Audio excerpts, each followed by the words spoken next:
जय श्री श्याम दोस्तों विद्या संबल योजना के जिला स्तरीय विज्ञापन के बारे में जानकारी प्रदान करने के लिए एक बार पुनः मैं आपके समक्ष उपस्थित हुआ हूं। तो ये आप देखिए, महारानी श्री जया राजकीय स्नातकोत्तर महाविद्यालय भरतपुर, इसके द्वारा ये विज्ञप्ति जो है वो जारी की गई है।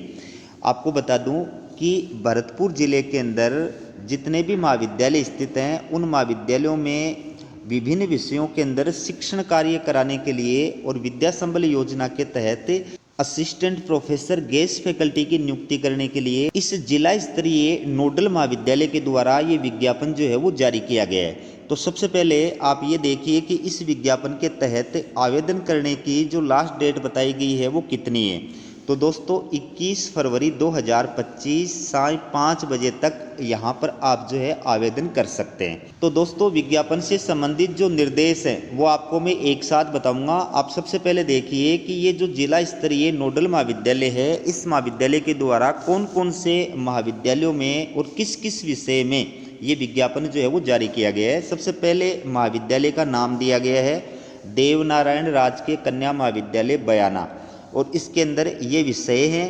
प्रत्येक विषय के अंदर एक एक रिक्त पद है, ठीक है। और उस महाविद्यालय के सामने जो है नोडल महाविद्यालय का नाम लिखा गया है, जिस नोडल महाविद्यालय में आपको विद्या संबल योजना का आवेदन फॉर्म जो है वो जमा कराना है। तो 1 नंबर का जो महाविद्यालय है और 2 नंबर का जो महाविद्यालय है, दोनों महाविद्यालयों का जो नोडल महाविद्यालय है वो श्री देवनारायण राजकीय कन्या महाविद्यालय बयाना है, ठीक है। इस महाविद्यालय के अंदर आपको आवेदन फॉर्म अपना जमा कराना है। अगला जो महाविद्यालय है 3 नंबर का राजकीय महाविद्यालय बयाना, और उसके बाद में राजकीय कन्या महाविद्यालय झालाटाला, फिर राजकीय कन्या महाविद्यालय निठार, राजकीय कन्या महाविद्यालय भुसावर, फिर राजकीय महाविद्यालय बेर, ठीक है। ये 7 नंबर तक के जो महाविद्यालय हैं, इनमें से किसी भी महाविद्यालय के लिए आप अगर आवेदन फॉर्म भर रहे हैं तो ये नोडल महाविद्यालय है राजकीय महाविद्यालय बयाना भरतपुर। इस नोडल महाविद्यालय में आपको अपना आवेदन फॉर्म जो है वो जमा कराना है, ठीक है। तो प्रत्येक महाविद्यालय के सामने विषयों के नाम दिए गए हैं और प्रत्येक विषय के अंदर कितनी कितनी रिक्त सीटें हैं वो इसमें दी गई हैं। प्रत्येक विषय के अंदर एक एक जो है वो रिक्त पद है। अगला जो महाविद्यालय है ये आपके सामने शहीद जीतराम राजकीय महाविद्यालय नगर और फिर राजकीय कृषि महाविद्यालय सीकरी। इन दोनों महाविद्यालयों के लिए आवेदन फॉर्म भरने के लिए जो नोडल महाविद्यालय है वो है शहीद जीतराम राजकीय महाविद्यालय नगर भरतपुर। तो आपको आवेदन फॉर्म इस नोडल महाविद्यालय के अंदर जमा कराना है, ठीक है। अगला महाविद्यालय है राजकीय कन्या महाविद्यालय नदबई, फिर है राजकीय महाविद्यालय नदबई। ये दोनों महाविद्यालय जो हैं इनका नोडल महाविद्यालय है राजकीय महाविद्यालय नदबई भरतपुर। तो दोनों महाविद्यालयों के सामने विषयों के नाम दिए गए हैं और प्रत्येक विषय के अंदर एक एक जो है वो रिक्त पद है। राजकीय महाविद्यालय डीग, उसके बाद में है राजकीय कन्या महाविद्यालय डीग, उसके बाद में है श्रीमती सरबती देवी रघुनंदन प्रसाद राजकीय महाविद्यालय सीकरी, राजकीय कन्या महाविद्यालय सीकरी और राजकीय कृषि महाविद्यालय कुंभेर। तो ये 5 महाविद्यालय हैं 12 नंबर क्रमांक नंबर 12 से लेकर के और क्रमांक नंबर 16 तक। तो इनमें से किसी भी महाविद्यालय के लिए अगर आप आवेदन फॉर्म भर रहे हैं तो ये नोडल महाविद्यालय है। इस नोडल महाविद्यालय में आपको अपना आवेदन फॉर्म जो है वो जमा कराना है। प्रत्येक महाविद्यालय में कौन कौन से विषयों के लिए आवेदन फॉर्म जो है वो मांगे गए हैं तो उसके सामने जो है वो नाम दिए गए हैं कौन कौन से विषयों के लिए ये जो आवेदन फॉर्म आप जमा करा सकते हैं। अगला महाविद्यालय इसके अंदर रामेश्वरी देवी कन्या महाविद्यालय भरतपुर, और इसका जो नोडल महाविद्यालय है प्लस राजकीय महाविद्यालय उज्जैन, उसके बाद में राजकीय कन्या महाविद्यालय उज्जैन। ये जो महाविद्यालय है 17 से लेकर के 19 तक, इन महाविद्यालयों का नोडल महाविद्यालय है रामेश्वरी देवी कन्या महाविद्यालय भरतपुर। तो आपको अपना आवेदन फॉर्म इस नोडल महाविद्यालय के अंदर जमा कराना है और ये प्रत्येक महाविद्यालय के सामने विषय दिए गए हैं और किस विषय में कितने कितने रिक्त पद हैं वो जानकारी यहाँ पर प्रदान की गई है। अगला महाविद्यालय है राजकीय महाविद्यालय पहाड़ी भरतपुर। इसका नोडल महाविद्यालय यही है, राजकीय महाविद्यालय पहाड़ी भरतपुर। राजकीय महाविद्यालय कामा, ये इसके अंदर विषय हैं। इसके बाद में राजकीय कन्या महाविद्यालय कामा, इसके अंदर ये विषय हैं। इसके बाद में राजकीय कृषि महाविद्यालय कामा, इसके अंदर ये विषय हैं। तो 23 नंबर 21 से 23 नंबर के जो महाविद्यालय हैं, इनमें से किसी भी महाविद्यालय के लिए आवेदन फॉर्म जमा कराने के लिए ये नोडल महाविद्यालय है राजकीय महाविद्यालय कामा। आपको अपना आवेदन फॉर्म इस नोडल महाविद्यालय में जमा कराना है।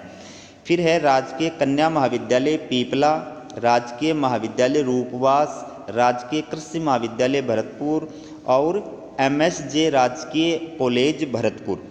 ये जो महाविद्यालय हैं इनका नोडल महाविद्यालय है MSJ कॉलेज भरतपुर। यहाँ पर आपको आवेदन फॉर्म जो है वो जमा कराना है। तो सबसे पहले तो आप ये जो निर्देश दिए गए हैं इनको देखिए, फिर मैं बाकी जो निर्देश है वो आपको बताऊँगा।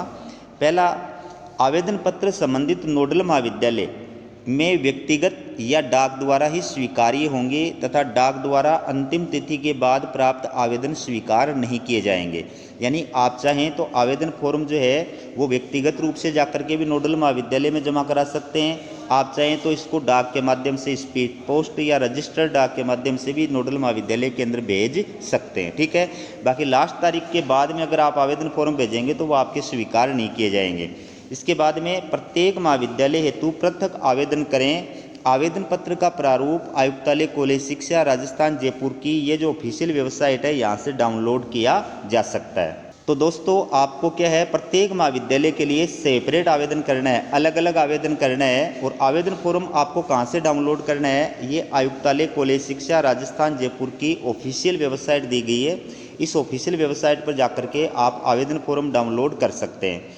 अब जैसे मान लीजिए ये एक नोडल महाविद्यालय है और उसके अधीन ये 4 जो है राजशेष महाविद्यालय आते हैं। तो इनमें 2 या 2 से अधिक राजशेष महाविद्यालयों के लिए अगर आप आवेदन फॉर्म करने जा रहे हैं तो आपको आवेदन फॉर्म तो अलग अलग ही भरना पड़ेगा, अलग अलग ही आवेदन फॉर्म भरना पड़ेगा, अलग अलग ही सभी आवेदन फॉर्म के साथ में डॉक्यूमेंट्स लगाने होंगे। लेकिन आप चाहें तो इनको एक ही लिफाफे के अंदर, एक बड़े लिफाफे के अंदर डाल करके और उस नोडल महाविद्यालय के अंदर भेज सकते हैं। ठीक है, जैसे आपने 2 कॉलेजों के लिए यहाँ पर फॉर्म लगाए हैं तो आप इस नोडल महाविद्यालय के अंदर ये दोनों फॉर्म भेजेंगे तो एक ही लिफाफे में डाल करके इसके अंदर भेज सकते हैं। उस लिफाफे के ऊपर आपको क्या लिखना है, विद्या संबल योजना के तहत असिस्टेंट प्रोफेसर के लिए आवेदन फॉर्म, उसके नीचे उस विषय का नाम लिखना है जिस विषय के लिए आप अप्लाई कर रहे हैं। उसके नीचे दाईं साइड में आपको संबंधित नोडल महाविद्यालय का एड्रेस लिखना है और उसके नीचे बाईं साइड में आपको अपना एड्रेस लिखना है। और इस प्रकार से इस आवेदन फॉर्म को डाक के माध्यम से या व्यक्तिगत रूप जाकर के आप जमा करा सकते हैं।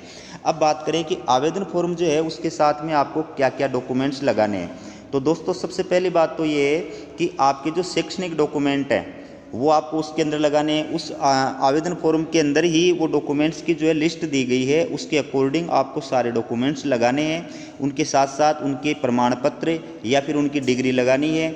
उसके बाद में आपके जो अनुभव प्रमाण पत्र हैं उनकी सेल्फ अटेस्टेड फोटोकॉपी। उसके बाद में अगर आपने पेपर वगैरह पब्लिश कर रखे हैं तो रिसर्च पेपर की जो है सेल्फ अटेस्टेड फोटोकॉपी। अगर आप आरक्षित कैटेगरी के अभ्यर्थी हैं तो जाति प्रमाण पत्र। ये सारे जो डॉक्यूमेंट्स हैं वो आपको आवेदन फॉर्म के साथ में लगाने हैं। और प्रत्येक प्रतिलिपि के ऊपर आपको नंबरिंग लिखनी है।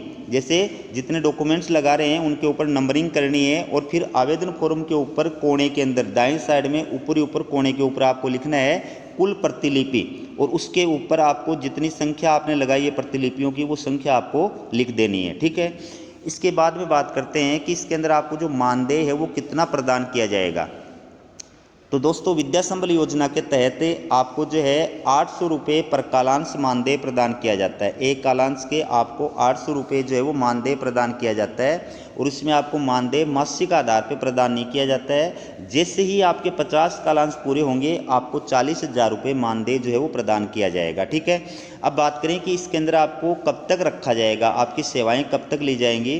तो दोस्तों विद्या संबल योजना के तहत सत्र 2024-25 में द्वितीय सेमेस्टर में और चतुर्थ सेमेस्टर के अंदर अध्यापन कार्य कराने के लिए ये जो है आवेदन फॉर्म आमंत्रित किए जा रहे हैं। तो इसके अंदर जब तक द्वितीय सेमेस्टर की या चतुर्थ सेमेस्टर की एग्जाम्स जो है वो प्रारंभ नहीं हो जाती हैं, या फिर ये महाविद्यालय जिस यूनिवर्सिटी के अंडर में आते हैं उस यूनिवर्सिटी के द्वारा इन सेमेस्टर्स के लिए जो कालांश निर्धारित किए गए हैं, जो सिलेबस और उनके कालांश निर्धारित किए गए हैं, वो सिलेबस और उतने कालांश जो आपके कंप्लीट नहीं हो जाते हैं, तब तक आपकी सेवाएं इसके अंदर ली जाएंगी। ठीक, इसके साथ साथ आपको ये भी बता दूं कि विद्या संबल योजना के तहत वही अभ्यर्थी अप्लाई कर सकता है जिसकी मिनिमम आयु जो है वो 21 वर्ष हो। मैक्सिमम आयु कितनी भी हो सकती है, लेकिन मिनिमम आयु आपकी 21 वर्ष होनी चाहिए। बाकी दूसरे ज़िले के अभ्यर्थी हैं वो भी अप्लाई कर सकते हैं, दूसरे स्टेट के अभ्यर्थी हैं वो भी यहाँ पर अप्लाई कर सकते हैं। इसके साथ साथ आपको ये भी बता दूं कि इसमें योग्यता क्या है, कौन अभ्यर्थी अप्लाई कर सकता है। तो दोस्तों, जिस विषय में आप अप्लाई कर रहे हैं उस विषय में या उसके समकक्ष विषय के अंदर 55% मार्क्स के साथ में आपके पास में पीजी की डिग्री होनी चाहिए। बाकी आरक्षित कैटेगरी के जो अभ्यर्थी, राजस्थान राज्य के आरक्षित कैटेगरी के जो अभ्यर्थी हैं उनको मैक्सिमम मार्क्स में 5% की छूट भी प्रदान की जाती है। यानी अगर आपके पीजी के अंदर 50% मार्क्स हैं तो भी यहाँ पर आप अप्लाई कर सकते हैं। और इसके साथ साथ में विश्वविद्यालय अनुदान आयोग यानी यूजीसी या CSIR के द्वारा जो राष्ट्रीय पात्रता परीक्षा यानी नेट आयोजित कराई जाती है वो आप क्वालिफाइड होने चाहिए, या फिर जो स्टेट पात्रता परीक्षा होती है सेट या स्लेट वो आप क्वालिफाइड होने चाहिए, या फिर आप PhD क्वालिफाइड होने चाहिए। तो आप विद्या संबल योजना के तहत असिस्टेंट प्रोफेसर गेस्ट फैकल्टी के लिए अप्लाई कर सकते हैं। इसके साथ साथ दोस्तों आपको ये भी बता दूं कि इसके अंदर आपका जो सिलेक्शन होता है वो आपके API स्कोर के आधार पर होता है। प्रत्येक विषय के अंदर API स्कोर तैयार किया जाता है और उस विषय में टॉप API स्कोर वाला जो अभ्यर्थी होता है उसको संबंधित महाविद्यालय के द्वारा डॉक्यूमेंट्स वेरिफिकेशन के लिए आमंत्रित किया जाता है।